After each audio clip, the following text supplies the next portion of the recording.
أعوذ بالله من الشيطان الرجيم. بسم الله الرحمن الرحيم.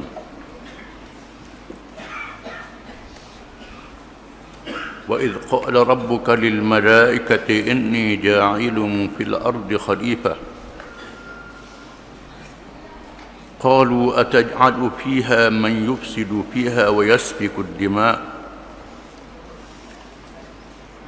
ونحن نسبح بحمدك ونقدس لك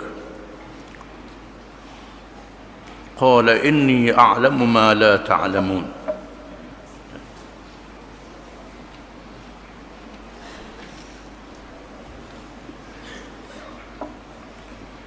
Dan ingatlah ketika Tuhanmu berfirman kepada malaikat,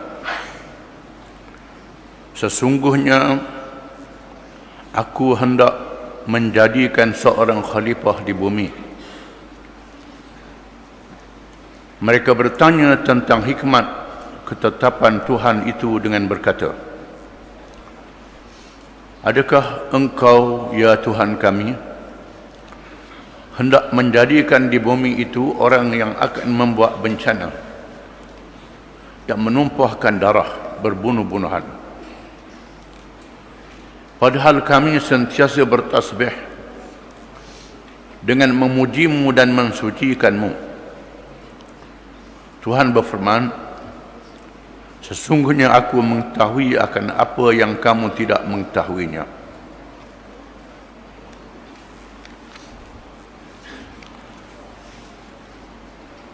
Ayat ini menyatakan berkenaan kejadian manusia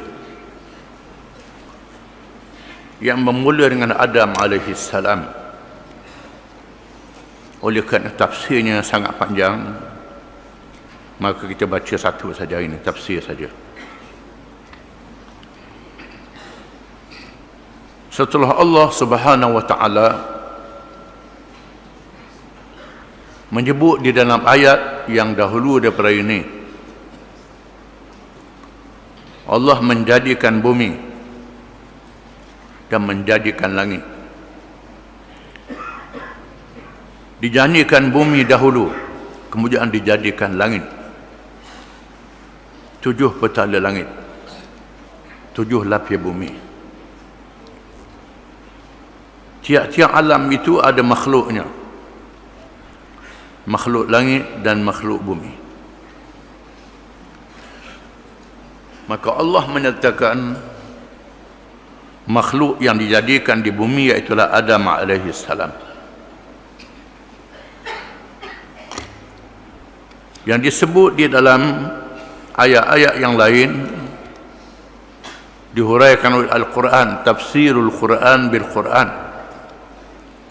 Quran yang menafsirkan Quran, dan hadis-hadis yang sahih, hadis yang menafsirkan Quran, dan ulama-ulama sahabat tabi'in, dan ulama yang kemudian menafsirkan Al-Quran. Yang paling tinggi dan hebat daripada tafsir, Al-Quran menafsirkan Quran. Dalam ayat-ayat yang banyak, Allah menyatakan Adam diciptakan daripada tanah. Ayat ini mengesahkan apabila Allah memberitahu malaikat, wa idh qala rabbuka lil malaikati inni ja'ilun fil ardi khalifah. Dan apabila Tuhanmu wahai Muhammad sallallahu alaihi wasallam berfirman kepada para malaikat, sesungguhnya aku hendak jadikan, nak ciptakan di bumi itu satu makhluk yang menjadi khalifah. Walaupun dimasukkan Adam AS, tetapi makna yang luas ialah seluruh manusia daripada zuriat Nabi Adam AS. Ini dapat dipaham daripada pertanyaan malaikat.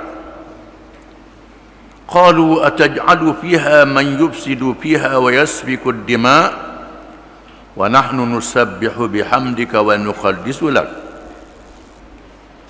Malaikat berkata, adakah engkau hendak jadikan di atas muka bumi itu sesiapa, yakni makhluk yang akan melakukan kejahatan dan menumpahkan darah, berperang di antara satu sama lain, padahal kami sentiasa bertasbih memuji-memujiamu? Tuhan menjawab, qala inni a'lamu ma la ta'lamun. Tuhan menjawab, aku tahu apa yang kamu tidak tahu. Ilmu malaikat terbatas, ilmu Tuhan tidak terhingga. Malaikat tak tahu. Malaikat bertanya bukan engkar, bukan bantah. Malaikat makhluk yang sangat taat kepada Allah. La ya'suna Allah ma amarahum wa yaf'aluna ma yu'marun. Mereka itu tidak sekali-kali derhakakan Allah, dan mereka buat apa sahaja yang Allah Ta'ala perintah. Mereka belum berlomba untuk menunaikan perintah Allah. Bukan manusia suka lari daripada perintah Allah. Makin Allah Ta'ala larang, makin nak buat. Benda yang haram nak sangat, ni nafsu manusia. Tetapi malaikat tidak ada nafsu. Mereka belum berlomba mentaati Allah Subhanahu wa Ta'ala. Wa nahnu nusabbihu bihamdika wa nuqaddisu lak. Padahal kami sentiasa mentasbih, memujimu wahai Tuhan. Mengapa tak suruh kami tak berhenti tasbih, bertahmid, memuji Allah Ta'ala, tak tidur, tak makan, tak berkahwin malaikat? Ataj'alu fiha man yufsidu fiha wa yasfiku ad-dima'? Adakah engkau nak jadikan makhluk yang akan melakukan kejahatan, menumpahkan darah? Para ulama tafsir mengatakan, sebelum dijadikan manusia sudah ada makhluk yang lain yang berperang, menumpahkan darah, melakukan kejahatan. Kerana di atas muka bumi ini macam-macam jenis kejadian, bukan macam langit. Ada bersih, ada kotor, ada macam-macam di atas muka bumi ini. Macam-macam jenis. Hak pati pun ada, hak apah pun ada atas muka bumi. Langit tidak bersih, menyebabkan mereka yang bertugas itu dipengaruhi oleh benda yang ada di bumi ini, berperang.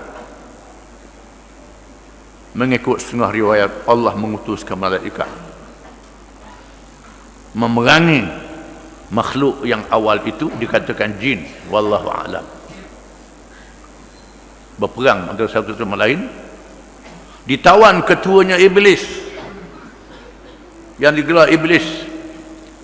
Satu riwayat yang lain, Ibnu Katsir mengatakan iblis ditugaskan oleh Allah memerangi makhluk yang jahat itu, jadi ketua,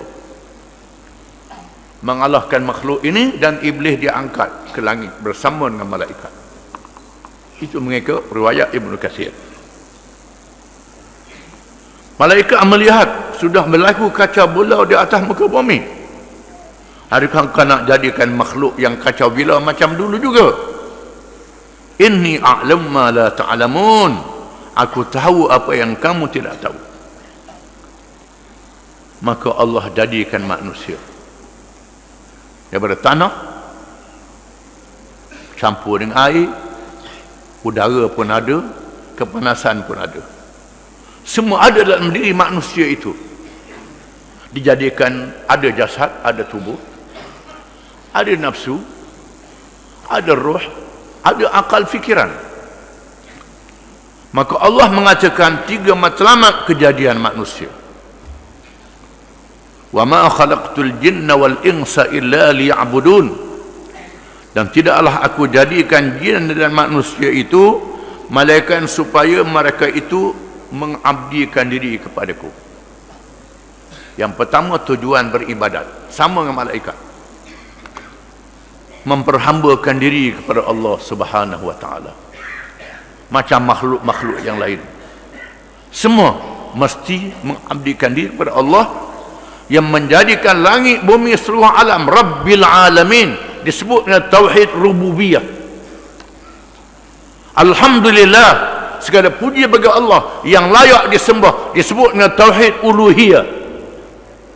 Ini makna Allah, makna Rabb. Kena faham. Kalau mengaji kitab kuning tak baca ni, tak baca kitab tafsir, tak tahu bahasa Arab, duduk balah tak pasal gaul, tak pakai gawar. Tak ada tauhid uluhiyah, rububiyah, tak ada. Dia baca kitab tu je, tak baca tafsir, tak baca lain lagi. Tak tahu bahasa Arab, tidak mendalami dalam bahasa Arab. Semua makhluk mesti rububiyah dijadikan oleh Allah, mengikut peraturan Allah, mengikut undang-undang Allah, mengikut syariat Allah, mengikut kejadian masing-masing. Kemudian Allah uluhiyah, memperhambakan diri kepada Allah, sama ada melakukan ibadat, semayang, bertasbih, bertahmid, memuji Allah dan berdoa. Itu uluhiyah, bersumpah dengan nama Allah. Itu uluhiyah. Tujuan kejadian manusia yang pertama, memperhambakan diri kepada Allah dengan ibadat dan tunduk pada Allah, mereka hamba pada Allah. Yang kedua ialah khilafah. Wa idh qala rabbuka lil malaikati inni ja'ilun fil ardi khalifah. Dan ingatlah apabila Tuhanmu berkata, disebut berfirman, hak tulislah. Cuma dalam bahasa Melayu disebut berfirman bagi Allah Ta'ala. Maknanya berkatalah juga. Allah Ta'ala berkata kepada malaikat, aku nak jadikan makhluk yang akan jadi khalifah. Khalifah adalah tujuan kejadian manusia. Kita huraikan kemudian berkait dengan ayat ini. Yang ketiga, untuk menunaikan amanah. Inna aradna al-amanata 'ala as-samawati wal ardi wal jibal fa abayna an yahmilnaha wa ashfaqna minha wa hamalaha al-insan innahu kana zaluman jahula. Sesungguhnya kami, Allah telah memamerkan, membentangkan satu perkara yang dinamakan amanah. Amanah, menunaikan perintah Allah dinamakan amanah. Kepada langit, bumi, bukit, buka dan gunung ganam. Fa abayna an yahmilnaha wa ashfaqna minha. Tiba-tiba mereka enggan dan gerun. Ulama mengatakan, langit dan bumi bertanya, apa amanah tu wahai Tuhan? Tuhan kata, kamu menunaikan perintah aku, hukum aku, arahan aku. Kalau kamu tunaikan, kamu masuk syurga. Kalau kamu tak tunaikan, dihumbam dalam neraka. Fa'abayna, mereka enggan. Wa ashfaqna minha, mereka takut dan gerun bila mendengar itu. Wa hamalahal insan, manusia yang memikulnya. Innahu kana zaluman jahula, sesungguh manusia itu sangat zalim dan sangat jahil. Bukan semua, kecuali nabi-nabi dan pengikut nabi-nabi, as-siddiqin, asy-syuhada, as-salihin. Itu lain. Ini lain. Amanah itu ialah menunaikan perintah Allah. Firman Allah Ta'ala, innallaha ya'murukum an tu'addul amanati ila ahliha wa idza hakamtum bainan nasi an tahkumu bil 'adl innallaha ni'ma yazukum bih. Sesungguhnya Allah memerintah kamu supaya kamu menunaikan amanah. Yang menunaikan bila kamu menghukum, hukum dengan adil, dengan hukum Allah Subhanahu wa Ta'ala. Itulah yang terbaik.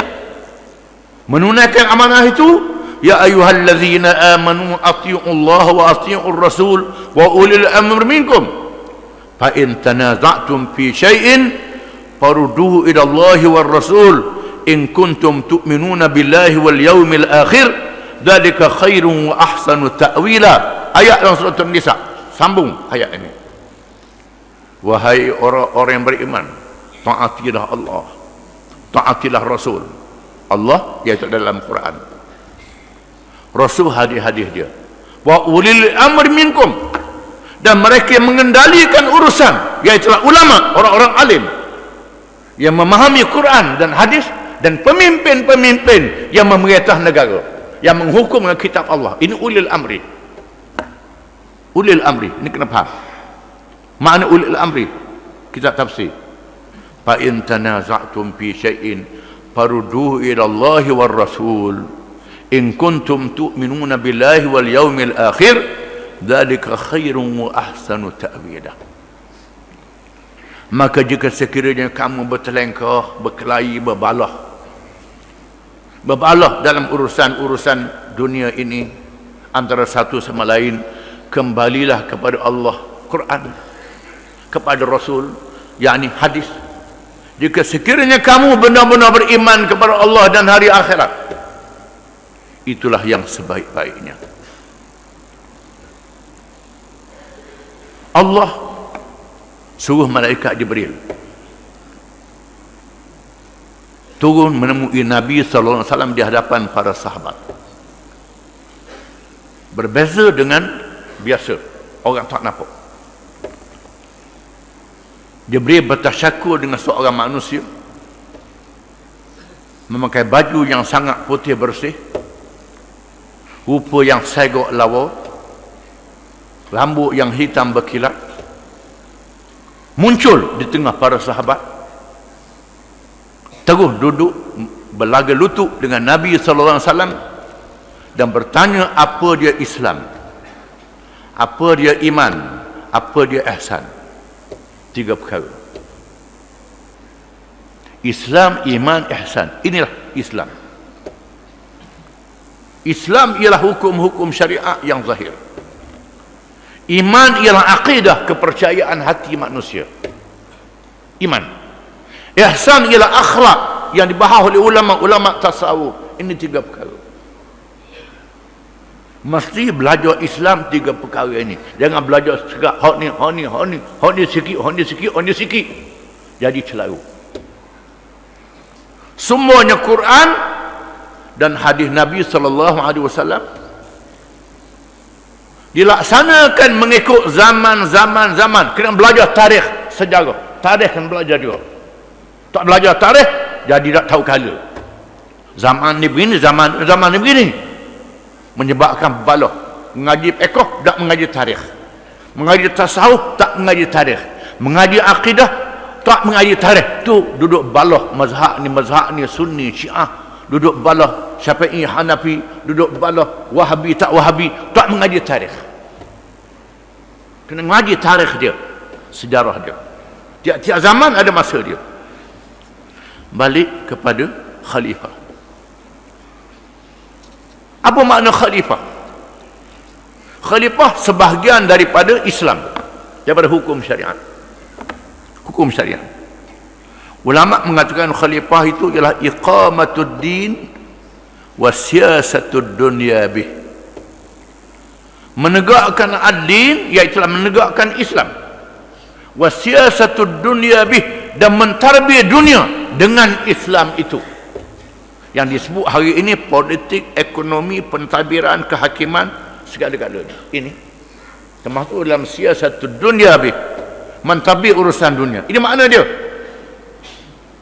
Nabi huraikan al hadis, kana banu Israel tasusuhumul anbiya kullama halaka nabiyyun khalafahu nabiyyun wa innahu la nabiyya ba'di wa satakunu khulafa fatakthur. Adalah Bani Israel menjadi pemimpin siasah mereka. Yang mengendalikan urusan-urusan agama dan dunia ialah nabi-nabi. Apabila nabi mati seorang nabi, Allah ganti nabi yang lain. Tidak ada nabi lagi nabi selepas aku. Akan ada khalifah-khalifah, yakni pemimpin-pemimpin yang memerintah, sama ada khalifah, raja, presiden. Quran menyebut belaka, menyebut khalifah, menyebut raja, disebut dalam Quran. Yang pentingnya ada yang memerintah, dan mereka banyak. Nabi tak ada lagi. Lepas aku ada yang memerintah, yang memimpin, nama imam, raja, presiden, macam-macam nama. Yang pentingnya ia memerintah. Qalu fama ta'muruna. Lalu sahabat tanya, macam mana kami nak buat? Nabi tak ada dah.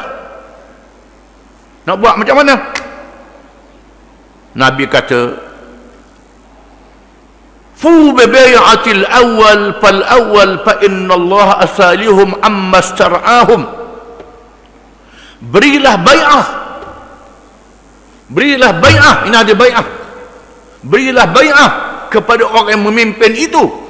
Yang utama, yang lebih utama, Allah akan bertanya mereka tentang urusan mereka pada hari kiamat. Ini sabda Nabi.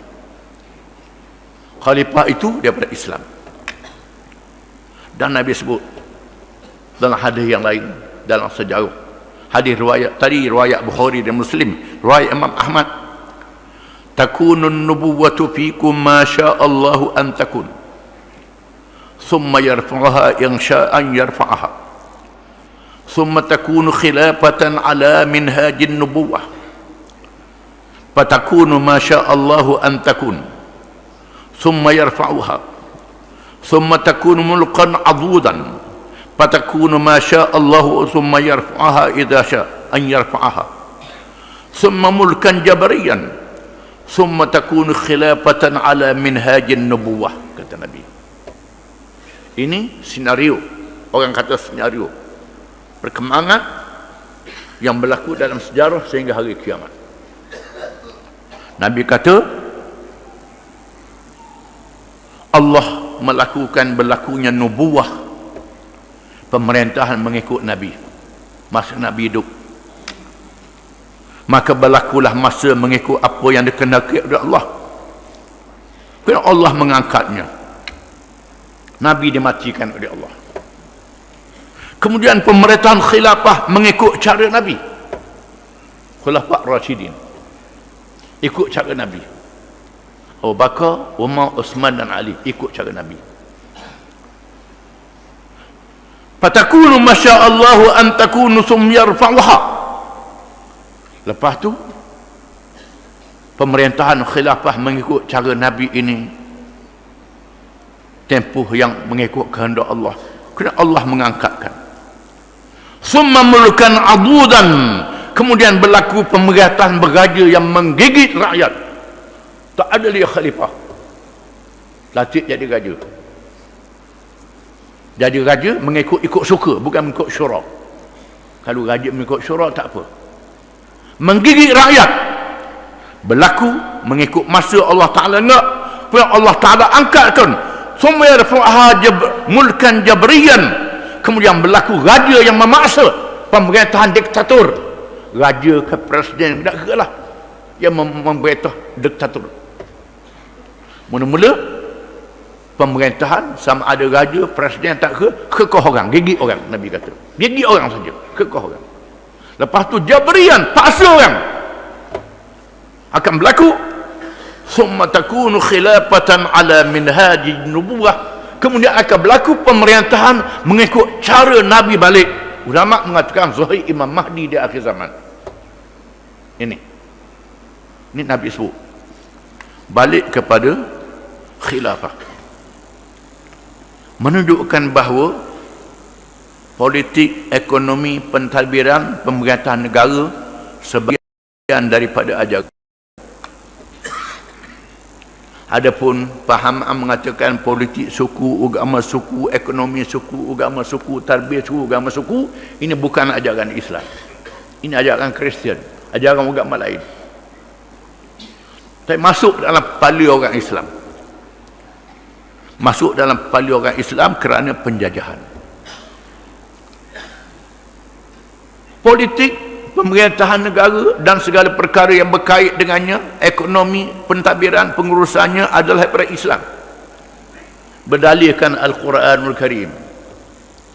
Di antara ayat yang kita baca tadi, bukan al-khilafah, Imam Qurtubi mengatakan menjadi ijma' para ulama mengatakan bahawa ayat ini berkait dengan pemerintahan negara mesti ada dalam Islam. Siapa yang kata tak ada politik suku, agama suku, sesat. Lari perajaran Islam. Cuma oleh kerana jahil, tak tahu kahla. Tak tahu kahla, tak mengaji nak macam mana. Tahu bak semayang baca ayat lazim jadi tak imam. Sampai ketua imam pun kata boleh tiru kat masuku juga.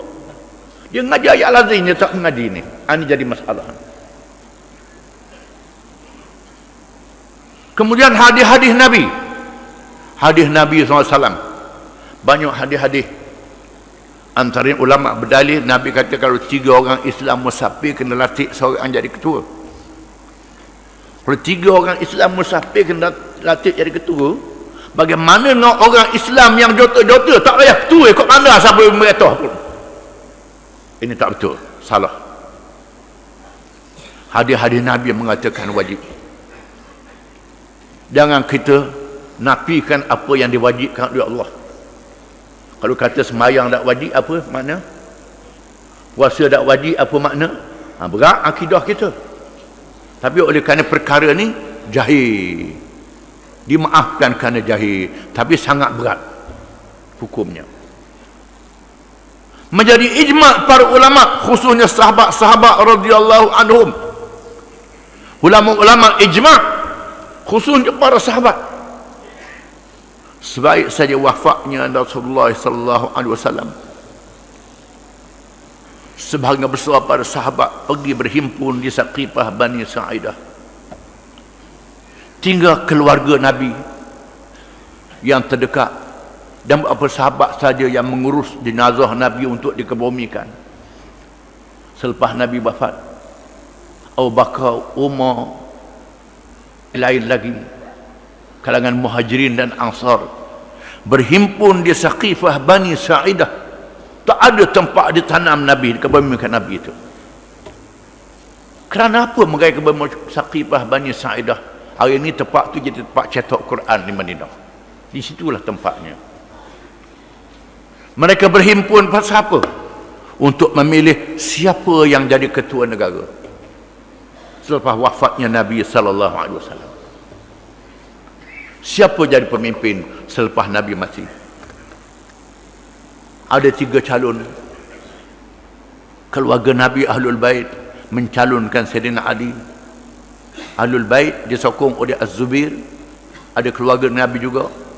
Talhah mencalonkan keluarga Nabi calon Sayyidina Ali. Sayyidina Ali tak minta jadi calon, tak minta jadi pemimpin.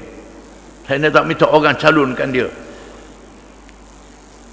Orang Madinah mencalonkan Sa'ad bin Ubadah, pemimpin Ansar. Lalu kalangan Muhajirin mencalonkan Abu Bakar As-Siddiq radhiyallahu anhu. Bila disebut nadi al-a'immatu min Quraisy, pemimpin daripada Quraisy, hadis-hadis Nabi, Quraisy adalah kabilah yang paling berpengaruh, yang paling kuat. Kalau pilih orang lain, tak boleh nak hadap kabilah-kabilah Arab yang degil. Mesti dipilih pemimpin Quraisy yang ada pengaruh yang kuat. Dipilih Abu Bakar As-Siddiq radhiyallahu anhu. Maka semua sahabat, termasuk 10 orang sahabat lain, Umar, Uthman, Ali, Sa'ad, Abu Bakar, Zubair bin Awam, 10 orang sahabat, ahli-ahli Badar, termasuk orang-orang Madinah, semua sekali mendukung Abu Bakar menjadi khalifah. Tak ada khilaf. Tak ada khilaf. Ulama mengatakan, menunjukkan bahawa para sahabat radhiyallahu anhum meletakkan kewajipan untuk memilih siapa yang memimpin memerintah negara lebih besar daripada mengebumikan jenazah Nabi sallallahu alaihi wasallam. Tiba-tiba hari ni orang cakap hak memerintah ni tak penting, tak penting. Ini dia, ini sudah lemah orang Islam, tak tahu dalam urusan agama mereka.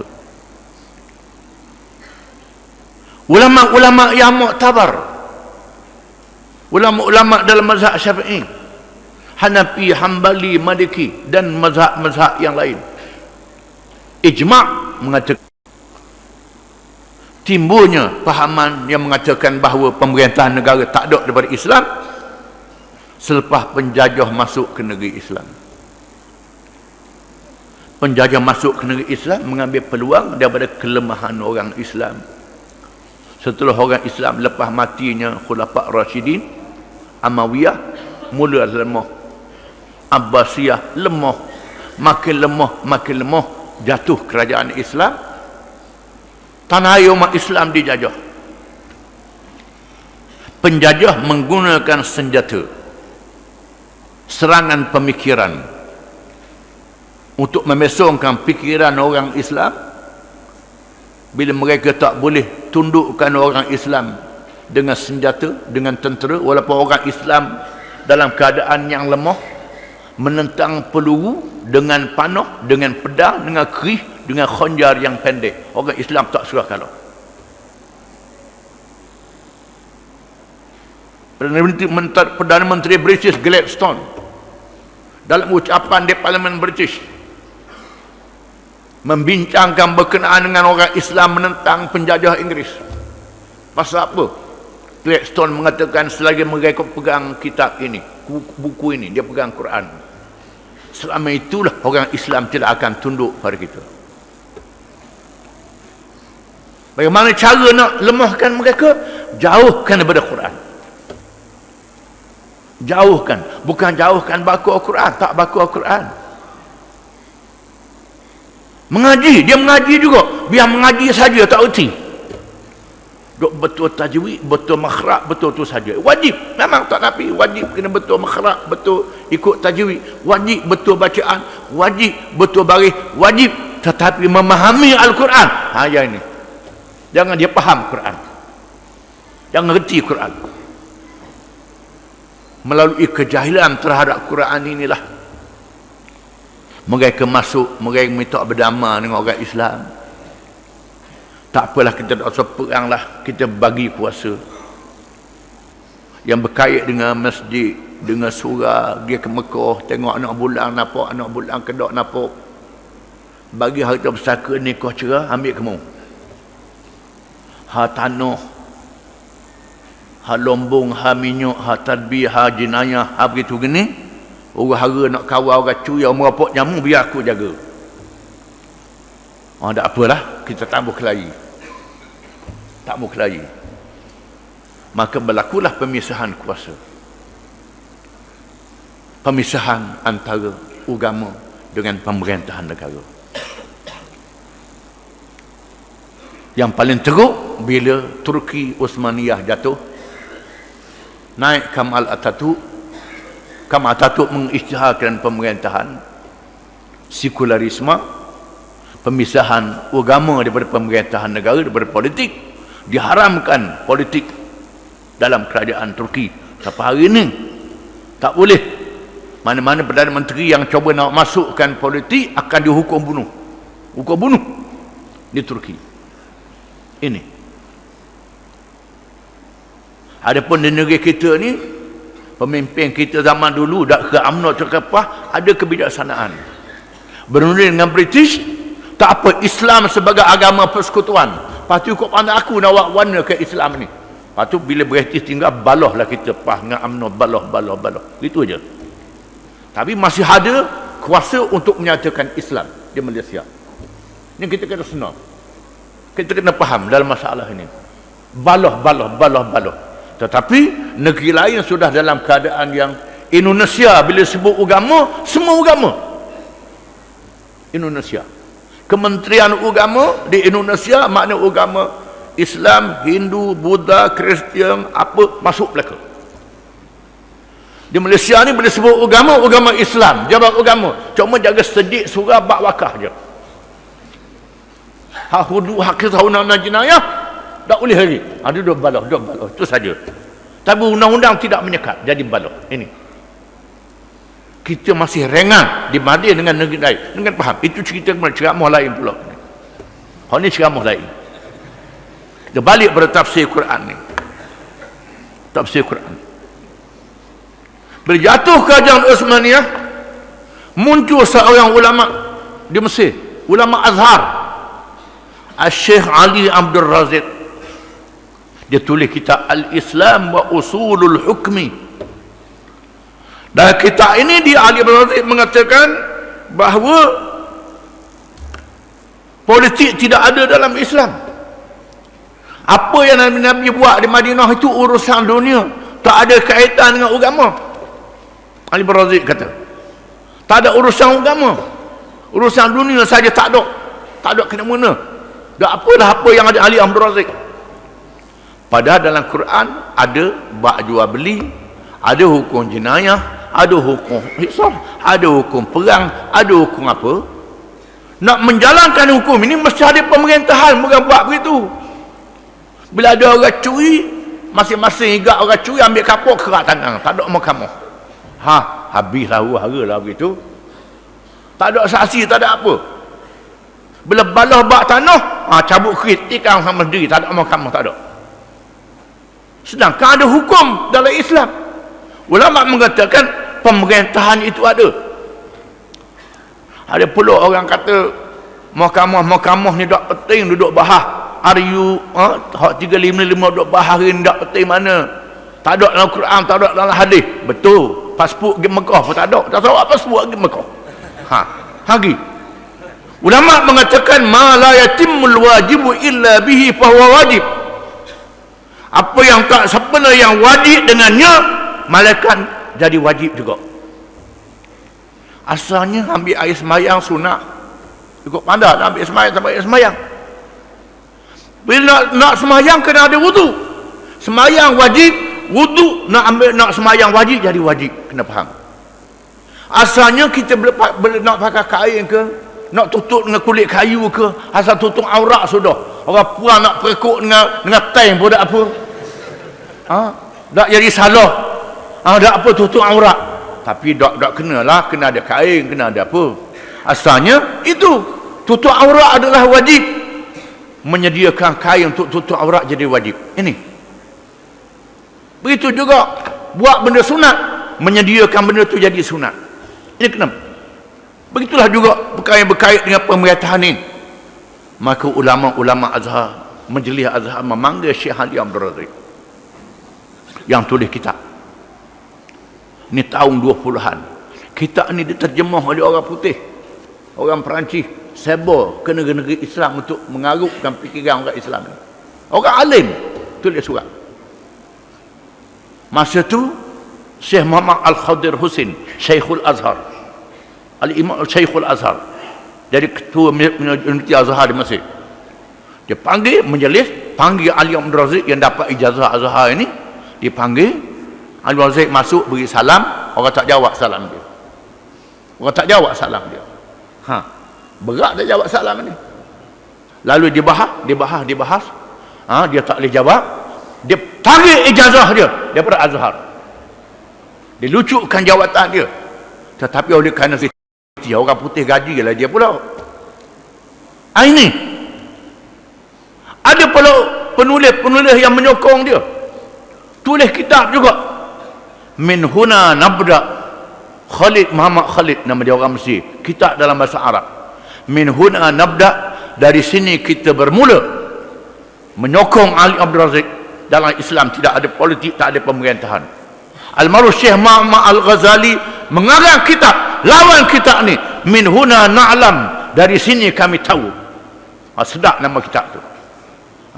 Jawab kitab ni, kalah dia. Ali Abdul Razik bertaubat. Ada juga ulama yang bertaubat. Sudah bertolak, dia tulis kitab yang lain. Rijalun haular Rasul, kisah sahabat-sahabat Nabi. Dia tulis, nak jawab, nak tebus dosa dia. Ada ulama yang bertaubat. Ini dalam sejarahnya. Walaupun demikian, pahaman ini tersebar di kalangan orang Islam. Tersebar kalangan orang Islam. Walaupun negeri Islam sudah merdeka, sudah bebas, tetapi kepahaman penjajah masuk dalam fikiran orang Islam. Masuk dalam fikiran orang Islam. Menyebabkan berlawan sama sendiri. Tetapi Allah Ta'ala telah menjadikan cara-cara pemerintahan barat ini gagal, tidak berjaya. Ekonomi tak berjaya, politik cara barat tak berjaya, undang-undang dia tak berjaya, jenayah makin bertambah, rasuah, tipu, harta rakyat, harta negara, Pasal apa? Kerana tak ada dosa pahala. Bila politik tak ada kait dengan agama, ekonomi tak ada kait dengan agama, tak apalah menipu, tak apalah rasuah, tipu rakyat pun tak apa. Sudah pilihan raya pergi Mekah buat umrah. Pergi tawaf. Jadi tetamu negara masuk dalam Kaabah lagi sedap. Balik buat kerja pula. Tipu rakyat pula. Menyeleweng pula. Bukan Malaysia, seluruh pemimpin Islam jadi macam ni, memerintah negara. Pemerintah tak ikut hukum Islam lagi. Walaupun demikian, Allah Ta'ala telah jadikan banyak jenayah, banyak huru-hara, banyak macam-macam. Masing-masing mengeluh, masing-masing mengadu nak macam mana lah jenayah, banyak ekonomi teruk, harga barang naik, nak macam mana. Akhirnya orang ramai hak cerdik pandai yang mengaji ni mikir balik pada Islam semula. Di sana ada ulama-ulama yang mempertahankan Islam. Ada jamaah yang mempertahankan Islam. Seluruh dunia ada jamaah, kumpulan parti yang mempertahankan Islam. Walaupun kalah kumpulan ini. Dan di sana ada kumpulan yang memerintah. Di sana ada kumpulan yang diambil oleh orang putih mengaji negeri dia. Mengaji negeri dia. Masuk sekolah dia, masuk pendidikan dia. Cara dia nak runtuhkan agama ni, sekolah agama dia biarkan. Dia naikkan sekolah missionary, sekolah mengembangkan agama Kristian. Bila gagal sekolah missionary mengembangkan agama Kristian, buat sekolah kebangsaan. Tak apa mengaji kebangsaan, tetapi kebangsaan yang tak ikut Islam. Kalau pandai-pandai mengaji di England, di Amerika, di Perancis, di Jerman, kata-kata negeri penjajah masing-masing. Kalau balik boleh pakat besar. Pakat besar. Mengaji macam-macam. Mengaji pentadbiran, mengaji kejuruteraan, mengaji perubatan, mengaji undang-undang, mengaji di barat. Tiba-tiba mereka yang mengaji dilatih oleh orang putih ni juga tahu tak betul. Salah. Orang-orang Islam yang duduk di Amerika, di England, kuat Islam balik. Tengok. Tak betul ni. Kuatnya Islam sampai boleh beli gereja. Agama Islam, agama Kristian, agama lain jadi utuh. Islam jadi naik balik. Gereja dia beli oleh orang Islam. Satu bandar di England nama Leicester. Leicester. Ada puak buah gereja. 3-nya beli dari orang Islam. Tinggal se lagi. 2 jadi masjid, 1 jadi sekolah, tak silap saya. Tinggal se lagi. Lalu dia buat undang-undang, tak pernah jual gereja. Tak pernah jual gereja. Tapi ada juga orang Islam cerdik. Beli bukan nak buat gereja, beli buat simpan barang-barang lama, barang sejarah, tak apa. Dah, gereja naik erok, naik hutang, tak ada orang nak tu. Ini. Di Amerika, di Jerman, di Perancis, sudah jumlah juta orang Islam. Juta orang Islam. Orang dia pun masuk Islam. Macam mana nak buat? Nak lawan Islam ni bahaya, orang akan balik ke Islam. Bermula negeri-negeri Islam pun ada fikir nak balik ke Islam, walaupun separuh-separuh. Sekerak jalan dah habis lagi. Buat bank Islam, bank riba dah apa lagi. Haram kengarok, kalau tak ada lesen haram, ada lesen tak apa. Buat gitu dulu.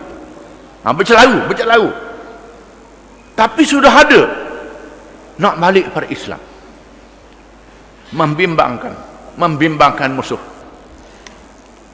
Macam mana nak buat membimbangkan musuh?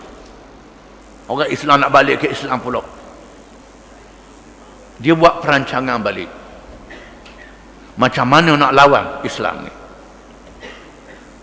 Cara lawannya ambil sudut kelemahan yang ada pada orang Islam. Yang pertama, orang Islam yang semangat dia berapi-rapi nak lela dah. Hari ini juga nak jalan hukum hudud. Hari ini tak nak jalan hukum ta'zir. Hari ini juga tak boleh. Jangan tahu tangguh lagi. Perang bodak apa? Hak ni kita wis sejati biar dia perang. Biar dia perang. Perang lawan siapa? Lawan kerajaan masing-masing. dah kerajaan masing-masing dah ikut Islam, perang dia. Berlawan sama sendiri. Sedap dia. Perang di Syria, di Yaman, di Iraq, kata-kata berperang. Tempat kita dok lagi, alhamdulillah. Jaga-jaga jangan ikut kata. Jangan. Bila perang dia jual senjata. Dia jual senjata, jual ke perang ni, jual ke kerajaan, jual belaka, dia boleh pitih.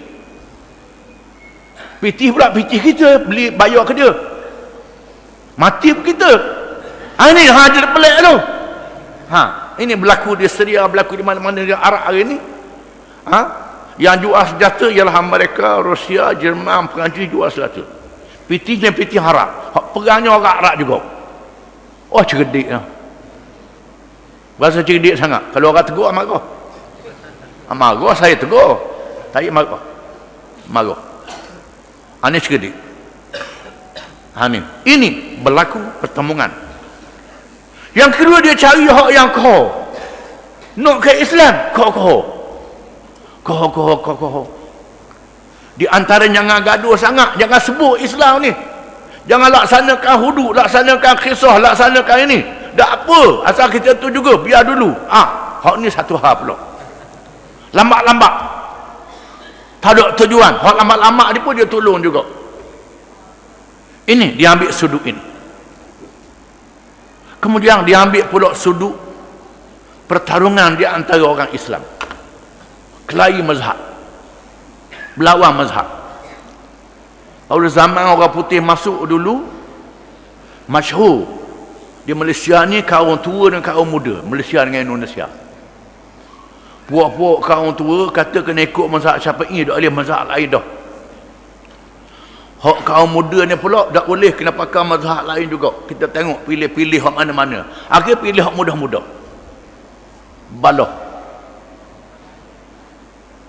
Balah bak geduk nak panggil orang sembahyang supaya tak ada nama dulu. Orang tua-tua kata nak panggil orang sembahyang supaya tak ada pakai geduk. Orang muda kata geduk tak ada zaman Nabi, tak dia pakai geduk. Sebahagian ikut kaum muda tak boleh pakai geduk, sebahagian ikut kaum tua tak pakai geduk, tak apa. Balah bak geduk. Hak kaum muda ni ketek geduk, kanut dalam sungai. Balah pasal geduk. Orang putih merintah negeri. Itu masa hari itu. Dia tanah Melayu, dia petani di Indonesia, balah. Balah bak bewok. Bak bewok. Oleh kerana negeri Arab ada bak. Dok ada di bewok, dok negeri Arab halal, bewok macam dok juga. Kawan tu kata tak boleh makan dok, haram. Hak tua kata. Hak muda kata dok, super dengan dok ni juga, bewok pun.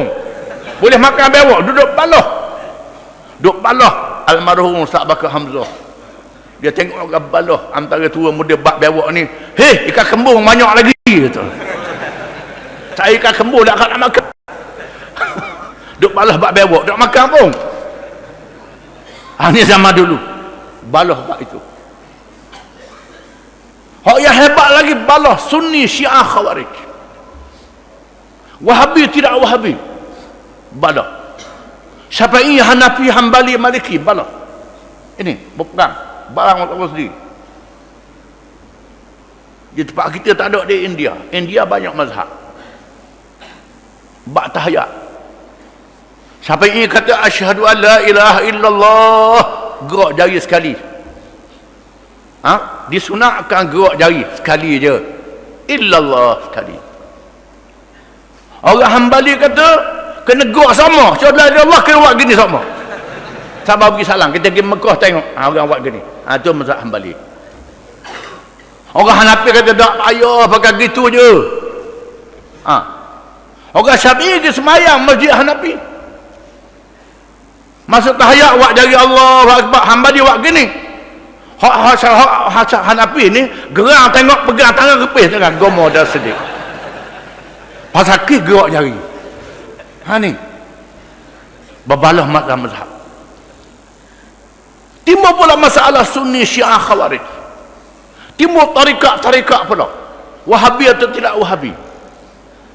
Wahabi mazhab berkait Salafi dan Khalaf. Ini ba'aqidah. Syafi'i, Hambali, Maliki, Imamiyah, Zaidiyah, Ibadhi bab fiqh. Ada berkait dengan fiqh. Sunni, Syiah dan Khawarij berkait dengan politik, dengan pemerintahan negara, bab politik. Tarekat berkait dengan tasawuf. Ini mazhab. Dalam mazhab ini bila sudah lama ada betul ada salah. Ada kau dhaif, kau sahih. Semua mazhab. Ada kau mengarut, semua mazhab ada juga. Kau mengarut. Ditulis dalam kitab fiqh. Benda yang tak ada tulis dalam kitab fiqh. Dalam kitab fiqh ni tulis ni. Apa hukum kalau sekiranya kemaluan orang puang besar gua? Kita masuk dalam ni minum teh, minum kopi dalam kemaluan orang puang ni, patut tubik wajib mandi ke tak? Ini semua mengarut tulis dalam kitab fiqh. Bagaimana kalau orang ada kepala 2, 4 dia menang, nak sapu kepala mana? Siapa begitu bahas kitab fiqh. Berakidah pula bahas hakikat Tuhan. Tak boleh nak kaji hakikat Tuhan. Hakikat manusia pun tak nak kaji. Ini. Bak tasawuf pula nak cari hakikat je. Nak bersih hati. Akhirnya yang halal haram, yang haram jadi halal. Mengarut. Ini semua dalam semua mazhab. Dalam bab politik, pemerintahan negara. Oleh ini jadi celaru sebab perang di Arab hari ini. Dalam bab ini bermula dengan Abu Bakar jadi khalifah, Umar jadi khalifah, Uthman jadi khalifah. Zaman Sayyidina Umar, Parsi dan Rom jatuh, menyebabkan melimpah ruah kekayaan negara, melimpah ruah banyak. Orang baru masuk Islam ramai baru masuk Islam. Banyaknya duit melimpah ruah ni zaman Sayyidina Umar. Sayyidina Umar suruh Abu Hurairah pergi ambil duit yang ada di Iraq, wilayah Parsi, suruh balik pagi. Sayyidina Umar tanya, mu ambil banyak mana? Abu Hurairah kata, aku buat balik 100,000. Tak reti nak minat, nak bilang jota tak reti lagi. 100,000. Saya nak kata mau balik tidur, mau ni ngatuk ni. Abu Hurairah balik mari pagi, tanya pula, mu pungut banyak mana? 100,000. Banyak gitu juga. Saya mau membangun, wahai tuan-tuan, macam mana kita nak buat? Adakah kita nak pakai suka ke nak pakai bilang? Sayyidina Umar kata, bangun seorang sahabat, wahai Amirul Mukminin, orang Parsi, orang lalu yang memerintah negara besar, dia ada buku kira-kira. Buat buku kira-kira jumlah semua kewangan yang masuk. Lepas tu belanja banyak mana, baki banyak mana. Kemudian mereka yang terbit negeri ini ada tahap kedudukan dia. Ada pencen pula, macam-macam. Sehingga Sayyidina Umar berjaya bukan sahaja membagi imbuhan disebut gaji pada hari ini, bahkan memberi pencen bukan sahaja pada isteri-isteri Nabi, sahabat Nabi, sahabat 10 ahli Badar, bahkan orang Islam yang uzur, yang tak ada kerja, orang tua, ada pencen. Siapa begitu sekali.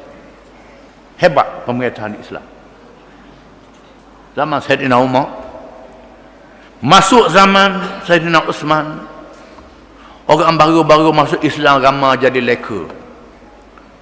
Sehinggalah berlaku Nabi sebut, barang siapa yang berjumpa kambing hilang, hendaklah dia ambil kambing, tanya tuan tak ada, boleh sembelih.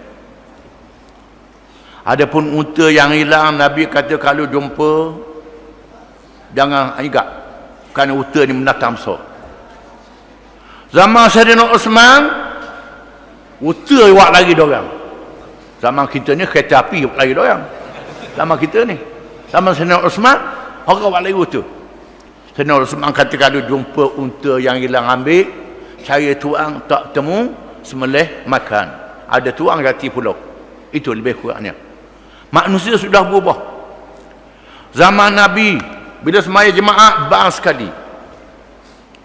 Zaman Sayyidina Umar, semaya jemaah, bang sekali. Zaman Sayyidina Osman, bang sekali orang tak mari sedik lagi, duduk pasar. Manusia sudah jadi khoya dengan kemewahan dan harta benda sehingga cuai dalam masalah ibadat. Lalu Sayyidina Osman suruh bang 2 kali pada hari Jumaat, termasuk dalam siasat syariah. Bang 2 kali pada hari Jumaat. Ada orang juga balah nak ikut Nabi sangat, bang sekali dia, tak tahu kisah ni, tak tahu cerita ni. Mengaji fiqh, tak mengaji sejarah. Ni jadi masalah. Kena faham. Ini mengapa bang 2 kali? Mengapa bang sekali? Kerana manusia sudah leka, maka bang 2 kali. Ada orang nak balik macam zaman Nabi lah. Itu tak baca sejarah. Sejarah kena baca. Mekah Madinah pun bang 2 kali, tapi ada masjid bang sekali, pasal tak baca sejarah. Duk baca fiqh saja. Baca fiqh tak baca sejarah. Ini masalah, kita kena faham. Itu dalam bab semayang, dalam bab pemerintah negara menyulitkan Sayyidina Osman. Bila bagi imbuhan, sudah tentulah ada yang dapat sikit, dapat banyak. Ada lambat, ada derah, menyebabkan berlakunya protes, marah. Dan termasuklah mereka yang duduk di Madinah pun ada juga yang lemah. Berlakunya fitnah, bencana menyebabkan berlaku penentangan kepung rumah Sayyidina Osman. Para sahabat yang muda-muda mempertahankan Sayyidina Osman, nak perangi mereka yang nak kepung rumah Sayyidina Osman. Sayyidina Osman kata tak sahlah, tak apalah, pertahankan kedudukan ni, jangan perang. Sayyidina Osman kata mereka boleh menembusi rumah Sayyidina Osman, suruh Sayyidina Osman letak jawatan. Sayyidina Osman kata, pakaian ketua negara khalifah, pakaian yang Tuhan beri pakai pada aku tidak akan buang pakaian ini. Sayyidina Osman kata. Lalu mereka tikam bunuh Sayyidina Osman. Mati Sayyidina Osman. Quran berlumuran darah, Tuhan baca Quran. Ini sedih. Lalu sahabat-sahabat yang ada di Madinah, sebahagian sahabat wilayah sudah besar, ada di Iraq, ada di Yaman, ada di Syam, kata-kata. Yang ada di Madinah yang besar, bai'ah Sayyidina Ali jadi khalifah. Memang Sayyidina Ali lah yang layak jadi khalifah, tak dinafikan. Sayyidina Ali jadi khalifah. Madinah sudah tenang, Sayyidina Ali pergi ke Iraq untuk menguasai Iraq. Muawiyah daripada Bani Umayyah, Sayyidina Osman Bani Umayyah. Mari semangat kabilah dalam diri dia. Lupa dah semangat Islam ni, walaupun sahabat ada kelemahan. Muawiyah penulis wahyu, bukan sembarangan orang, tapi ada kelemahan. Abdullah bin Abi Sarah penulis wahyu juga, murtad, penulis wahyu, tapi dia bertaubat balik. Ini kelemahan-kelemahan dia. Muawiyah dan puak Bani Umayyah memberontak, tambuh bai'ah Sayyidina Ali. Zubair dan Talha yang sudah bai'ah Sayyidina Ali pergi ke Mekah, bertemu dengan Sayyidina Aisyah. Pasal apa Sayyidina Ali tak hukum orang bunuh Sayyidina Osman? Mana Ali tak bunuh orang bunuh Sayyidina Osman? Sudah tak betul. Lalu berlaku pakatan untuk memerangi Sayyidina Ali. Sayyidina Ali menghadapi keadaan yang sangat sulit. Sayyidina Ali adalah khulafa Rashidin, menatu Nabi, orang yang awal masuk Islam. Jangan dipertikaikan. Ilmunya sangat alim Sayyidina Ali ni, hebat, dia layak jadi khalifah. Tetapi kerana fitnah Sayyidina Osman menyebabkan berlakunya fitnah, perpecahan kalangan para sahabat. Aisyah, Zubair dan Talha nak pergi perang Sayyidina Ali dengan bala tentera puluhan ribu. Siapa di tengah jalan, Sayyidina Aisyah kena salak di anjing. Dalam satu hadis, Nabi duduk dengan isteri-isteri dia, Nabi kata, la tambahanna ihda kunna kilabul hawab. salah seorang daripada kamu akan disalok oleh anjing Ahwab. Salah seorang kamu ni kena salok di anjing. Aisyah tanya, nama apa tepatnya? Orang kata Ahwab. Aisyah pun terkejut. Anjing salok dia. Dia pun merasa tu dah. Sudah dah. Dia bersalok. Tapi ribuan orang dengan dia. Tolak. Zubair yang bi'ah Sayyidina Talha yang bi'ah Sayyidina Ali. Sayyidina Ali berjumpa. Sayyidina Ali boleh menembusi musuh-musuh. Sayyidina Ali seorang pahlawan yang hebat. Berjumpa dengan Talha dengan Zubair. Mengingat tak Nabi kata begini? Kata Zubair pada Talha. Zubair dan Talha pun ingat. Lalu mereka berundur. Mereka dibunuh. Zubair dan Talha mati dalam peperangan ini. Ini ahli syurga. Sayyidina Ali pergi tengok mayat Zubair. Sayyidina Ali menangis. Menangis. Orang bunuh Zubair masuk neraka. Sayyidina Ali kata. Zubair adalah salah seorang 10 yang dijanjikan syurga. Ini dahsyat. Fikir Sayyidina Ali nak ada macam mana? Aisyah isteri Nabi, Zubair dan Talha ni ahli syurga yang angkat senjata menentang dia. Ini kerana keliru dalam masalah politik. Keliru masalah politik. Ini mula-mula berlaku. Sayyidina Ali suruh tawan unta yang bawa isteri Nabi Aisyah ni lari di luar medan perang, dapat mengalahkan tentera musuh yang lawan dia, halau atau Aisyah balik ke Madinah. Muawiyah mengumpulkan bala tentera dia nak perang dengan Sayyidina Ali pula. Sayyidina Ali 100 lebih kurang 100 ahli Badar dengan Sayyidina Ali. Sebagai besar sahabat dengan Sayyidina Ali. Sahabat-sahabat yang besar banyak dengan Sayyidina Ali. Termasuk Ammar bin Yasir dengan Sayyidina Ali.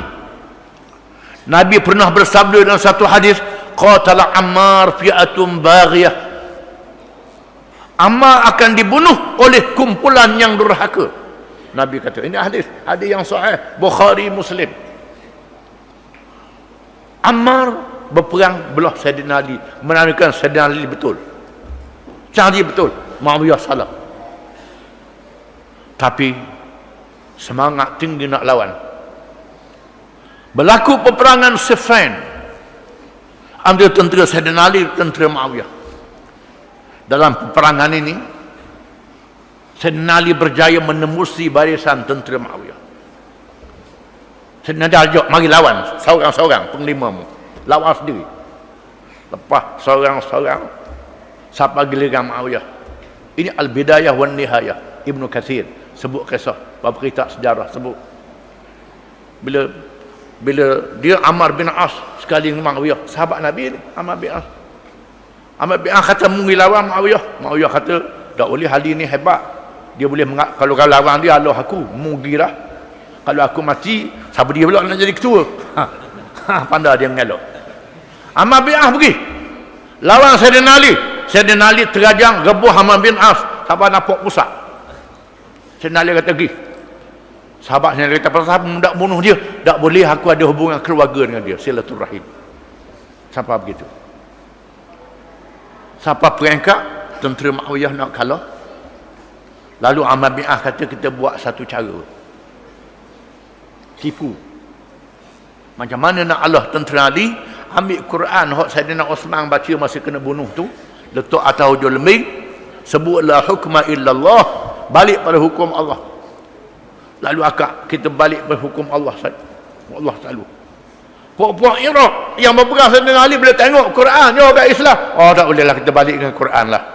Jangan dia kata itu haqqin urida biha batil. Kalimah ni betul tapi tujuan dia salah. Sayyidina Ali nipu ni. Tak, mu ni Ali tak boleh ikut, orang nak damai. Ada apa damai lah. Berdamai. Dia buat tahkim antara Sayyidina Ali dan Muawiyah. Muawiyah menghantar Ammar bin As, seorang diplomat zaman jahiliyah masuk Islam yang pandai hello. Sayyidina Ali nak hantar Abdullah bin Abbas. Orang Iraq, orang ni kata Abdullah bin Abbas ni sepupu mu atau sepupu daerah, tak boleh. Sayyidina Ali nak lantik Al-Ashtar, rapat ni tak boleh, Ashtar ni rapat dengan mu. Atau Abu Musa Al-Ash'ari radhiyallahu anhu. Abu Musa seorang sahabat yang alim, yang qari Al-Quranul Karim. Dia bukan ahli politik, bukan orang tarbih, yang bijak, pergi dengan jujur, dengan ikhlas, berunding, buat surat perjanjian. Ini perjanjian antara Amirul Mukminin Ali bin Abi Talib dan Muawiyah bin Abi Sufyan. Ammar bin As kata, kalau aku mengaku mu Amirul Mukminin, aku dak lawan mu, buang Amirul Mukminin. Abu Musa kata, tak apalah, buang, kata Amirul Mukminin. Dia tak mau bai'ah Sayyidina Ali, tak sebut Amirul Mukminin. Dengan sebab itu Sayyidina Ali bukan Amirul Mukminin, boleh lawan dia lah. Balik Besar Syari pun tak balik-balik. Sayyidina Ali kata, sebuah dengan perjanjian Hudaybiyah tu Sayyidina Ali. Puak-puak Sayyidina Ali pula lari pada Sayyidina Ali. Tak betul belaka. Ali tak betul, Muawiyah tak betul belaka. Semua tak betul belaka, lari. Dipanggil golongan Khawarij. Lahirnya mazhab Khawarij. Yang Muawiyah pun tidak, Ali pun tidak. Akhirnya pemimpin mereka berkata, lain qatalna aimmatad dalalah la arahnal ibad. Kalau kita bunuh pemimpin-pemimpin yang tak betul ni, rehat kita. Mereka merancang untuk bunuh Sayyidina Ali, bunuh Muawiyah, bunuh Ammar bin As, bunuh tiga-tiga. Bunuh tiga-tiga ni. Ammar bin As pula menyerang Mesir. Di Mesir sana Sayyidina Ali lantik Muhammad bin Abu Bakar As-Siddiq radhiyallahu anhuma jadi gubernur di Mesir. Di mana Muhammad Abu Bakar belah lik Sayyidina Ali. Tentera Muawiyah menyerang Mesir, dapat kalahkan kerana dia kuat. Muhammad Abu Bakar ditawan, dibunuh, mayat dia letak dalam kedah baku api. Ini dahsyat sejarah Islam. Sejarah Islam kita kena faham. Kalau tengok ni. Kemudian puak-puak yang merancang bunuh tadi berjaya bunuh Sayyidina Ali. Pedang diletakkan racun, mati Sayyidina Ali, dibunuh. Muawiyah salah orang, kena orang lain. Muawiyah salah, Ammar bin As terlepas, Muawiyah kena sikit, tak mati. Lalu orang Madinah melantik Sayyidina Hasan jadi khalifah bila Sayyidina Ali mati. Orang Madinah, orang Hijaz, kawasan ini bersetuju Sayyidina Hasan jadi khalifah. Muawiyah pun istihad dia jadi khalifah juga bila Sayyidina Ali dah mati. Sayyidina Hasan kata, dia letak jawatan lah, letak jawatan kepada khalifah untuk mendamaikan orang Islam. Dan dia buat perjanjian, lepas Muawiyah, lepas dia Sayyidina Hasan jadi khalifah. Ini dia. Lepas tu Sayyidina Hasan mati pula. Diriwayatkan Sayyidina Hasan dibunuh, diracun, wallahu a'lam. Mati Sayyidina Hasan. Muawiyah jadi khalifah. Muawiyah meminta bai'ah daripada sahabat-sahabat Nabi yang ada. Minta bai'ah sahabat Nabi yang ada. Untuk menghilangkan pengaruh Sayyidina Ali, Muawiyah minta laknat Sayyidina Ali di khutbah-khutbah.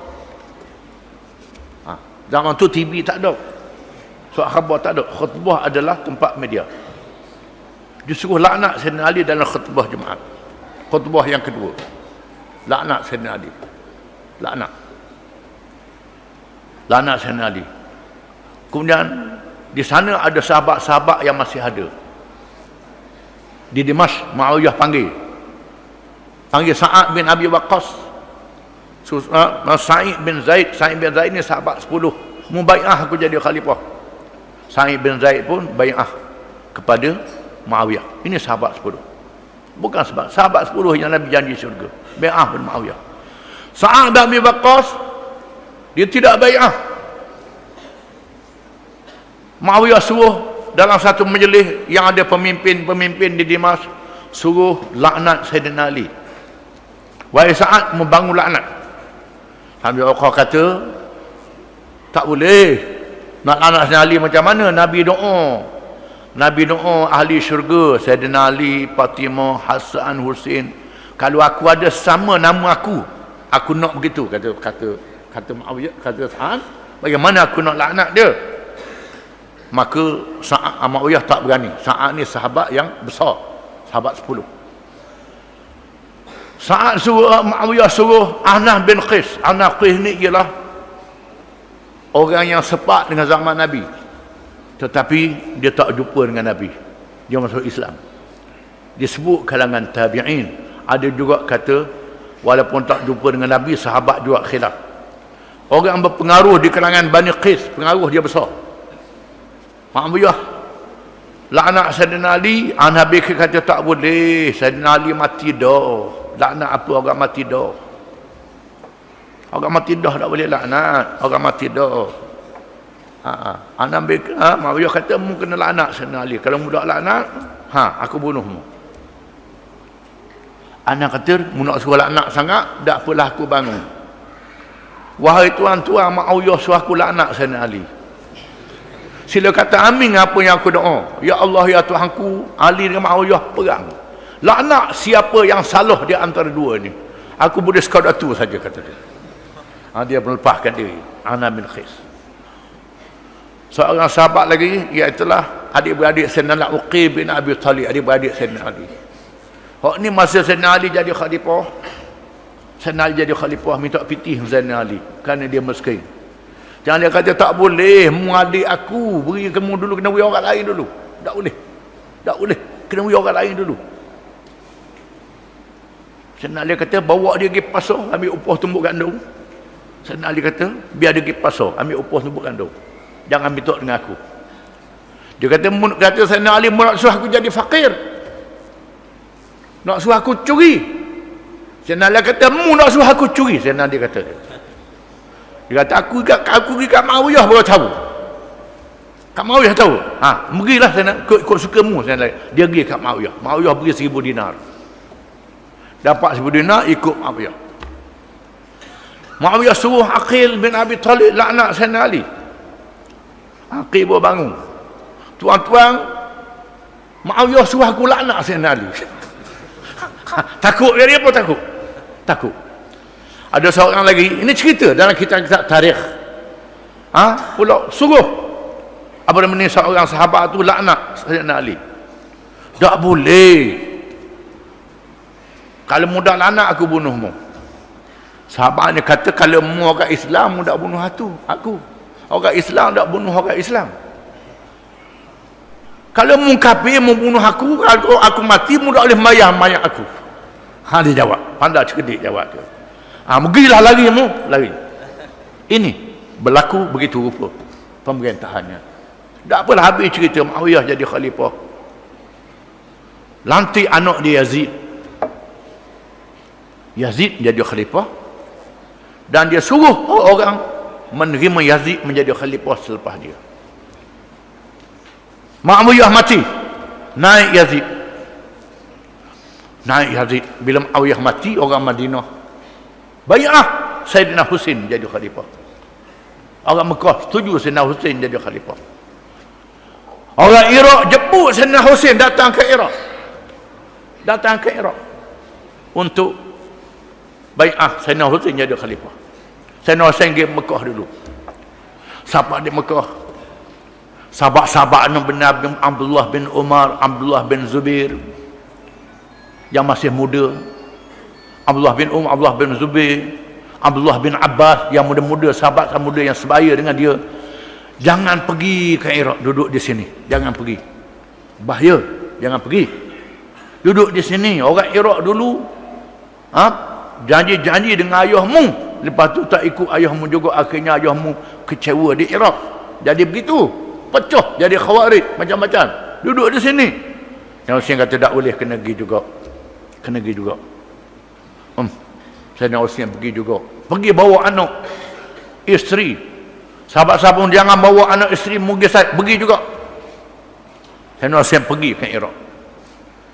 Yazid mengarahkan panglima dia Ubaidillah bin Ziyad menawang Iraq terlebih dahulu.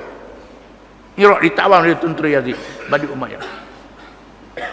Sayyidina Husain nama tu telefon tak ada, wireless tak ada. Sayyidina Husain terus pergi Parazdak, seorang penyair temu Sayyidina Husain tengah jalan.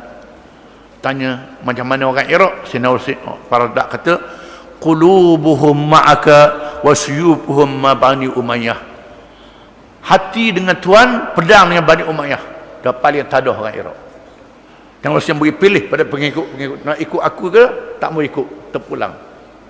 Akhirnya dia pergi juga dengan pengikut-pengikut dia. Berlakulah peristiwa Karbala. Sayyidina Husain dibunuh, dipancung lehernya. Cucu Nabi dipancung leher. Ini dahsyat. Dahsyat. Bila Sayyidina Husain dibunuh, Abdullah bin Zubair mengisytiharkan jadi khalifah. Menguasai Mekah, Madinah, Taif dan menyerang Iraq. Membunuh Ubaidah bin Ziyad yang bunuh Sayyidina Husain. Yang bunuh Sayyidina Husain dipancung sampai putus dua. Geram. Abdullah bin Zubair isytihar jadi khalifah. Lawan. Yazid menghantar bala tentera. Abdullah bin Zubair isytihar. Yazid menghantar bala tentera. Menyerang Madinah. Orang Madinah tak menerima Yazid jadi khalifah. Abdurrahman bin Abu Bakar, Abdullah bin Umar, Abdullah bin Zubair masa hidup lagi. Suruh bai'ah Yazid, mereka tak bai'ah Yazid. Bila Marwan Bani Umayyah bangun dalam masjid suruh bai'ah Yazid, Abdurrahman bin Abu Bakar bangun nak jadikan Islam macam Kaisar, macam Rom, pakai latih-latih begitu, bukan mesyuarat. Abdurrahman bin Abu Bakar kata, Abu Bakar terus dia berhijrah ke Mekah. Pok-pok ni ikut dia, nak bagi pitih dia, nak jual aku, nak jual agama aku. Abdurrahman bin Abu Bakar mati. Berakhir dengan Abdullah bin Zubair mengisytiharkan Yazid mati. Yazid mati, naik anak dia Muawiyah bin Yazid. Dia latih anak Muawiyah bin Yazid. Bila lantik jadi khalifah, naik atas mimbar menyampaikan ucapan bahawa tak kira dia, ayah dia tak betul, anak beranak dia tak betul, merebut jawatan patut serah pada orang Islam. Dia menangis. Lalu dia balik di rumah, dia menangis. Keluarga dia kata dia mu ni macam orang puang, marihik ke mak dia kata bukan marihik ke, marihik lah, ini perkara akhirat, aku tak mau tanggung di akhirat. Dalam masa 20 hari mati. Dikatakan mati cekik, mati bunuh, mati racun, macam-macam ulama sejarah menyebut. Marwan bin Hakam mengambil alih pemerintahan. Marwan bin Hakam, Marwan ni sepak dengan Nabi, sahabat, ambil pemerintahan. Menentang Abdullah bin Zubair yang sudah berkuasa di Mekah. Di Mekah, mati Marwan, naik Abdul Malik bin Marwan. Malik bin Marwan hatta pada tentera. Menyerang setelah menguasai Madinah, serang Mekah. Mekah dikepung. Dikepung Mekah, tinggal Abdullah bin Zubair. Abdullah bin Zubair ni anak Zubair bin Awam radhiyallahu anhuma, sahabat Nabi. Orang yang pertama lahir selepas Nabi berhijrah, Abdullah bin Zubair ni. Sepak dengan Zabir zaman kanak-kanak. Nabi hidup 10 tahun masa Nabi mati, 10 tahun. Mana dia seorang yang masih muda, sebab dengan sahabat, keberanian dia menentang. Bila 11 Husain dibunuh, dikepung. Setelah habis pengikut-pengikut dia lepas seorang suruh diri, dia tanya mak dia Asma bin Abu Bakar radhiyallahu anhumah. Asma bin Abu Bakar, sahabat Nabi, isteri anak Sayyidina Abu Bakar, isteri Az-Zubair bin Awam. Dia tanya mak, pengikut saya dah serah diri dah, macam mana ni? Mak dia Asma bin Abu Bakar kata, mu ni kalau pengikut mu lari juga, mana nak letak dirimu? Kali yang kedua temu mak dia dah, mak Hajat yang mengepung kita nak minta damai, buat perjanjian, nak beri jaminan begini-begini. Asma kata, mu pilih nak dunia ke nak akhirat? Kalau mu nak dunia, ikut dia. Nak akhirat, mu kena lawan sampai mati. Mari berjumpa mak. Kalau saya mati, mayat saya dicincang. Mak dia kata, wahai anakku, kambing yang dilapah tidak sakit selepas melih. Sedap. Imdi bila hiyabin wala khawaf. Pergi. Jangan takut, jangan ragu, jangan berasa gerun, jangan berasa takut. Allah bin Zubair menentang tentera Hajjaj sampai tinggal dia seorang. Dia kepung dalam Kaabah, dekat Kaabah, dia lantar dan menjanik runtuh sebahagian Kaabah. Dia lawan sehingga dia mati, Abdullah bin Zubair. Maka naiklah pemerintahan Bani Umayyah, terus mara ke Iraq. Hajjaj pergi ke Iraq, muncul Abdurrahman bin Al-Ash'as, pemimpin Bani Umayyah, bangkit menentang Hajjaj, dikalahkan. Dalam keadaan yang bercarawa begini, para sahabat dan ulama dalam keadaan yang berbelah bagi. Ada sebahagian yang menentang dengan sekeras-keras, ada sebahagian lagi yang menentang dengan lembut, ada sebahagian yang masuk belah Bani Umayyah, sebahagian lagi yang ta'asuk pada Sayyidina Ali dengan sekeras-kerasnya. Yang ta'asuk dengan Ali dengan sekeras-keras, orang panggil Syiah. Yang menentang belaka, orang panggil Khawarij. Yang sebahagian lagi, ini ahli sunnah. Ahli sunnah ni ada yang longgar, ada yang keras. Ini timbulnya mazhab-mazhab dalam masyarakat Islam yang kita kena tahu. Setelah mati Abdullah bin Marwan, naik Al-Walid bin Abdul Malik. Mati Al-Walid, naik Sulaiman bin Abdul Malik. Mati Sulaiman, naik Umar bin Abdul Aziz. Muncul Umar bin Abdul Aziz di kalangan Bani Umayyah. Kerana ulama-ulama menasihatkan Sulaiman bin Abdul Malik, mu jangan latih anakmu, mu latih sepupumu Umar bin Abdul Aziz, kerana dia ni warak, dia ni baik.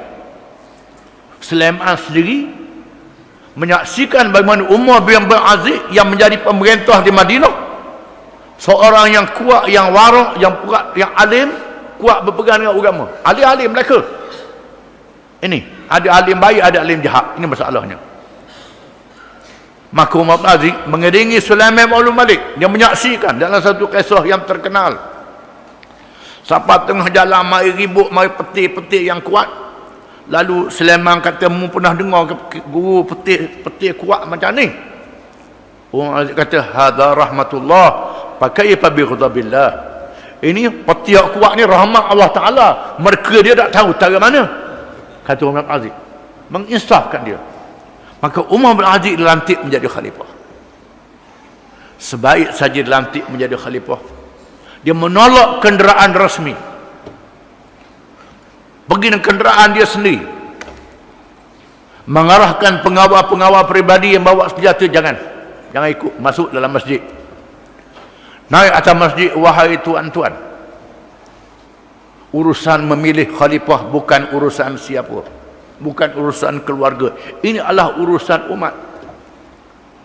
Aku telah dipaksa, diminta jadi khalifah, bukan aku minta. Aku suruh balik pada semua orang Islam. Semua orang kata, tidak, kami nak kamu jadi khalifah, kamu jadi khalifah, kamu jadi khalifah. Bila orang suruh jadi khalifah, lalu dia menyampaikan ucapan, aku diperintah jadi khalifah. Kalau aku baik, taat pada aku. Kalau aku tak baik, jangan taat pada aku. Lalu dia berundur. Langkah yang pertama, dia mengambil harta-harta yang diambil oleh keluarga-keluarga dia Bani Umayyah, serah semula pada rakyat, termasuk harta pakaian isteri dia yang mewah, dia serah pada Baitul Mal. Dia cabut harta-harta keluarga dia dan memerintah dengan adil.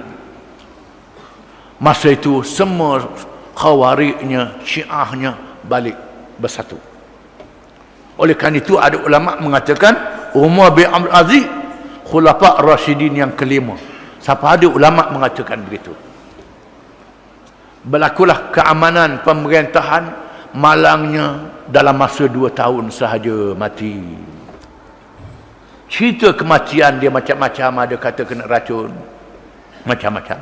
2 tahun sahaja, tetapi memerintah dalam keadaan yang adil, sehingga berlaku keberkatan dalam negara, sehingga 8 bahagian zakat dibahagi semuanya, zakat masih ada lagi dia mengadakan bahagian yang ke-9.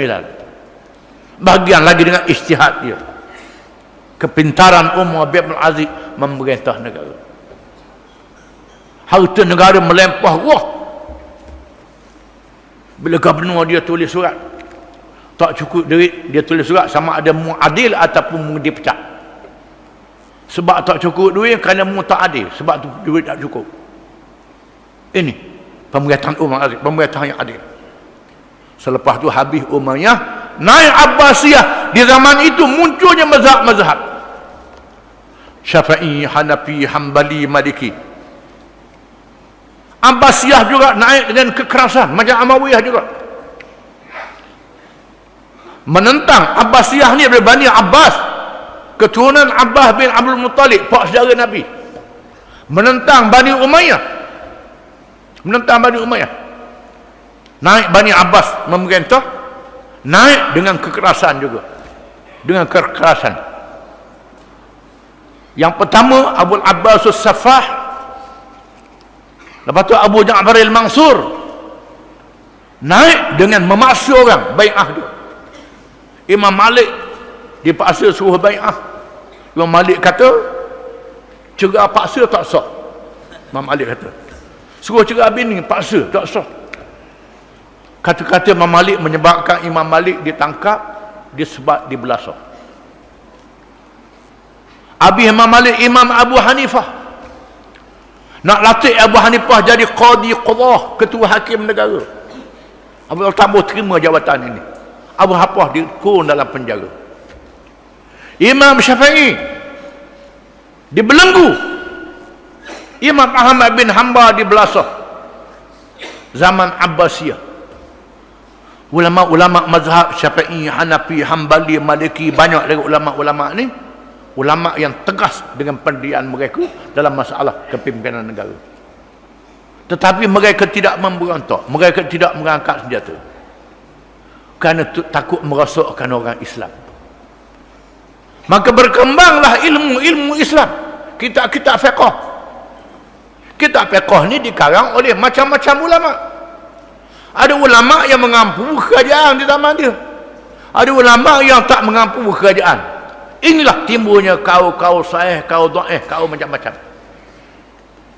Hadis, ada hadis sahih, ada hadis hasan, ada hadis dhaif, ada hadis maudhu', hadis reka-reka pun ada. Ini kitab tafsir jadi celaru juga, menyebabkan timbulnya mazhab-mazhab dalam Islam. Ini kita kena faham. Dalam Syiah juga ada Syiah yang sederhana, yang tidak mengampu kerajaan, yang tidak tunduk sekali-kali, tapi dipelihara ilmunya dengan baik. Imam Ja'far, Imam Zaid bin Ali contohnya, yang dianggap khawarij, ibadi, Abdullah bin Ibad dan pengikut-pengikutnya, di mana Umayyah menamakan dia khawarij, padahal dia pengikut Sa'id bin Jubair, ulama tabi'in yang menentang Hajjaj bin Yusuf, dihukum bunuh.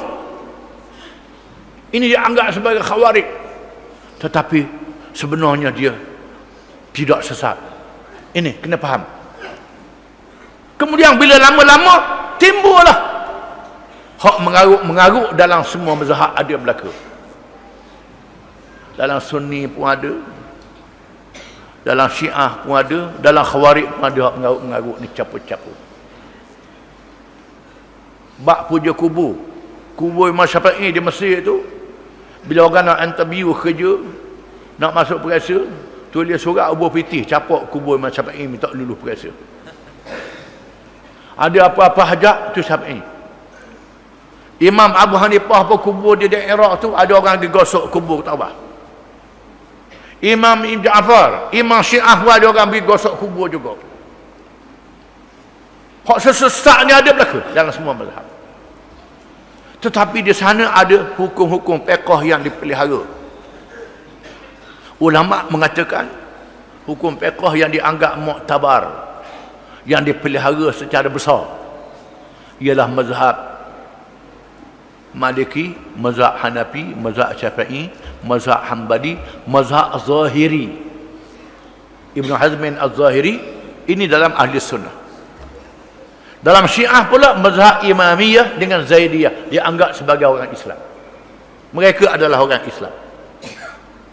Pengikut dia banyak di Yaman, banyak di Iraq, di Iran dan di selatan Lebanon. Pengikut dia. Sebahagiannya di Asia Tengah. Ibadhi pengikut dia di Oman. Masih ada sehingga hari ini, dan mereka menunaikan haji di Mekah Al-Mukarramah. Pergi haji di Mekah. Mereka ni semua sekali mazhab ni pergi Mekah berlaku. Tiba-tiba akhir-akhir ni pula orang sebar pula, hak ni sesak, hak ni sesak, hak ni kafir pula. Ni jadi masalah.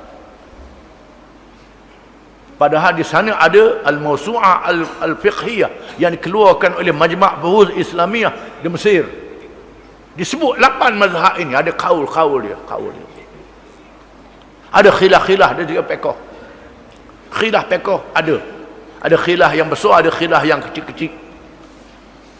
Dalam bab kunung, dalam bab semaya jamu, dalam bab nikah mut'ah, dalam bab ini khilaf ulama.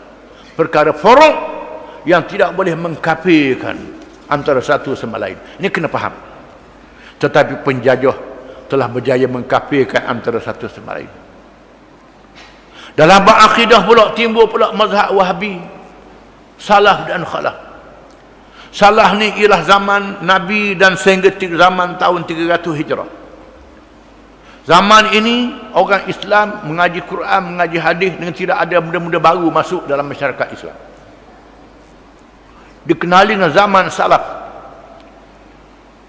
Zaman Al-Ma'mun diterjemahkan kitab-kitab falsafah dalam bahasa Arab. Asalnya suruh terjemah buku perubatan, buku geografi, buku pertanian, buku macam-macam terjemah untuk ambil ilmu orang bahasa asing. Tiba-tiba buku falsafah terjemah juga. Bila terjemah ilmu buku falsafah, guna akal, kaji bab sifat nama Tuhan pun pakai akal. Timbullah mazhab Jabariyah, Qadariyah, Mu'tazilah, Mujassimah, macam-macam mazhab. Maka muncul Abul Hasan Al-Asy'ari menafsirkan sifat-sifat Tuhan untuk melawan ahli-ahli falsafah dengan falsafah. Lahir mazhab Asy'ariyah. Muncul Abu Mansur Al-Maturidi yang menentang falsafah ni, Maturidiyah. Asy'ariyah bidang sifat Tuhan sebagai contoh 13 sifat. Maturidiyah bidang sifat Tuhan 20 sifat. 20 sifat. Mengaji bab sifat, tak mengaji bab asma, nama-nama Tuhan. Tak mengaji bab-bab yang lain dalam masalah akidah. Ini, oleh kerana kita baca kitab Asy'ariyah Maturidiyah. Mari pula kalangan kena balik mazhab salaf. Timbul Ibn Taymiyah, Ibn Qayyim, timbul Muhammad bin Abdul Wahhab. Kena balik ke salah pula. Balik ke salah menyesatkan Asy'ariyah dan Maturidiyah. Maturidiyah menyesatkan mazhab Wahabi, mazhab Asy'ariyah pula. Ini pula. Belawang sama sendiri pula di situ. Dalam masalah furu', masalah cabang. Padahal dalam satu mazhab fiqh, contohnya Imam Syafi'i, Hambali, Maliki, Hanafi. Ini zaman 300 Hijrah yang hingga ke dahulu. Zaman tidak ada falsafah, mereka adalah salaf. Adapun Imam Ghazali, Imamul Haramain, zaman mutaakhir, dia adalah Asy'ariyah dan Maturidiyah. Ini fiqhnya Syafi'i, akidahnya Asy'ariyah Maturidiyah. Yang nun dia fiqhnya Syafi'i, akidahnya mazhab salaf. Ini kena faham. Kena tahu semua mazhab-mazhab ini ada kaitan dengan sejarah. Kita kena faham. Bab tasawuf itu juga.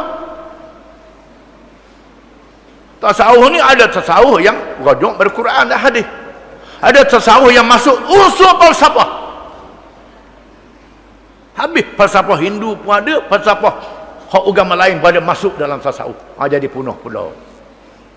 Tafsir pula masuk Israiliyat. Ini sebab itu kitab-kitab Islam kena mengaji dengan guru. Guru yang memahami riwayat yang sahih. Jangan yang pakai baca belaka. Riwayat yang tak sahih pun dia baca juga. Israeliat pun kata betul juga. Ini tak boleh. Kena ini. Dengan sebab itu disuruh belajar cara berguru, bukan belajar cara baca saja. Kalau belajar cara baca saja, jadi punah. Atau belajar sebahagian. Kalau mengaji tarikh saja, mengaji sejarah saja, jadi Syiah. Dengar cerita Sayyidina Ali kena zalim, jadi Syiah. Kalau belajar fiqh saja, jadi kadang-kadang Sunni lawan dengan Syiah pula. Jadi begini. Kalau mengajar kok gerang, jadi Khawarij pula. Ini kena faham. Puncanya ialah masalah khilafah. Ayat yang kita baca ni. Masalah khilafah. Bila sudah zaman mutaakhir orang Islam jadi balah sama sendiri, menimbulkan berbagai-bagai mazhab. Maka orang Islam kena balik pada asal. Jangan balah. Orang zaman dulu, walaupun mereka khilaf mazhab, mereka tak balah antara satu sama lain. Imam Syafi'i mengaji dengan Imam Malik. Imam Ahmad bin Hanbal mengaji dengan Imam Syafi'i. Imam Abu Hanifah mengaji dengan Imam Al-Baqir, dengan Imam Ja'far. Ada yang mengaji dengan Imam Zaid. Imam Ja'far pula mengaji dengan Imam Ahli Sunnah wal Jamaah. Mengaji antara satu sama lain. Tak ada balah antara Sunni dengan Syiah. Mengaji antara satu sama lain. Balah kira, balah berdebat dari segi hujah ilmu saja. Dan mengambil ilmu yang terkuat kalangan ilmu-ilmu ni. Tetapi di zaman mutaakhir, orang meninggalkan punca ilmu, menyebabkan balah mengikut hawa nafsu, sampai berperang di zaman mutaakhir ni antara satu sama lain.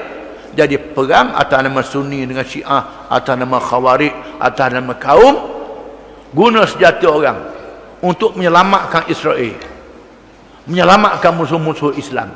Kita orang Islam mati sama sendiri, tetapi Nabi sebut akan berlaku fitnah yang besar di akhir zaman. Orang Arab berperang sama-sama Arab, sehingga tinggal sikit orang Arab. Akan berlaku di akhir zaman. Kita tak tahu adakah ini zamannya. Mungkin ini zamannya yang berlaku pada hari ini. Tetapi kita kena ingat, apa yang berlaku ni ialah untuk membersihkan. Laksana orang perempuan yang beranak, sebelum beranak keluar darah dulu, tubik anak. Ini dia. Darah yang keluar adalah untuk melahirkan anak yang besar selepas daripada itu. Ini kita kena faham. Ini ada peraturan alam yang Tuhan buat. Wallahu a'lam.